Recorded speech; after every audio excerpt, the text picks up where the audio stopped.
Pinapractice namin si Gio magbike ng may harang kasi sasali siya sa push bike race.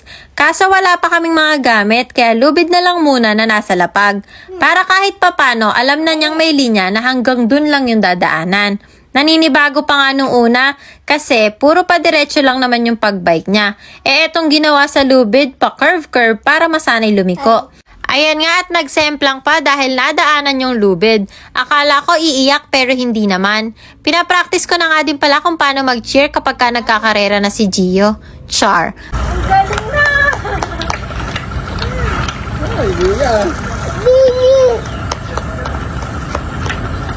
Go, kuya! Go, kuya! Maya-maya napagod na magbike at nag-walking na lang. At ako na yung pinagbike. Pauwi na kami at etong batang mataba gusto pang nakasakay sa car ng Kuya Gio niya. Kaso napakalipkot namang pasahero. Kung ano-anong kinakalikot. Dumating na nga din pala yung order namin na bike para kay Gio. Ni-level up na namin yung 500 pesos balance bike niya sa Strider bike. Strider 12 Classic tong binili namin. Good for 18 months to 3 years old. 12 sports dapat yung bibili namin para hanggang 6 years old. Kaso sold out na sa lahat ng stores. Sobrang recommended talaga ang balance bike para sa mga bata. Mas matututo kasi silang mag-balance at mas lalakas ang katawan. Si Gio namili ng color na yan kaya tignan nyo naman, hindi naman halatang tuwang-tuwa at excited gamitin. Ginamit na nga at dinala na sa Waminal. Ayan, nagpa-practice na siya na may kasabay para masanay kapag ka nag-race na siya. Hindi naman din halatang todo suporta kami, no? Buong pamilya pa kaming kasama nagpa-practice niyan.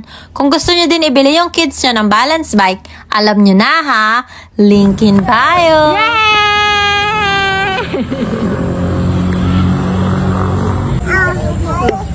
Siya mo konti ng balance. Ready? Ikaw, sa'yo mo, ready? Bam, bam, bam. Gitna. Ginagamit nga din pala ni Gio tong balance bike pang pasok sa school. Opo, pinapasok namin si Gio sa school pero saling kit lang. Silang magdaddy lang yung pumapasok. Tapos, sumusunod lang kami ni Jess pag malapit na mag-uwian. Ayaw na ni Gio gamitin yung car niya pag papasok. Bike talaga yung gusto niyang ginagamit. Ayaw din niyang ipadala sa daddy niya yung bag. Gusto niya suot pa habang nagbabike. O diba, tingnan niyo naman, ang cute-cute. Pati nga yung ibang nakakakita sa kanya, tuwang-tuwa.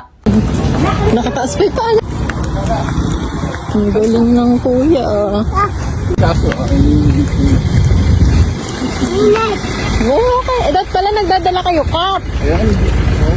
No, bukas na mag-cup ka ha. Ako kami ni Jose Ano pupunta. ginawa niyo doon? Yung ano? Yung ginawa niyo ni Mami?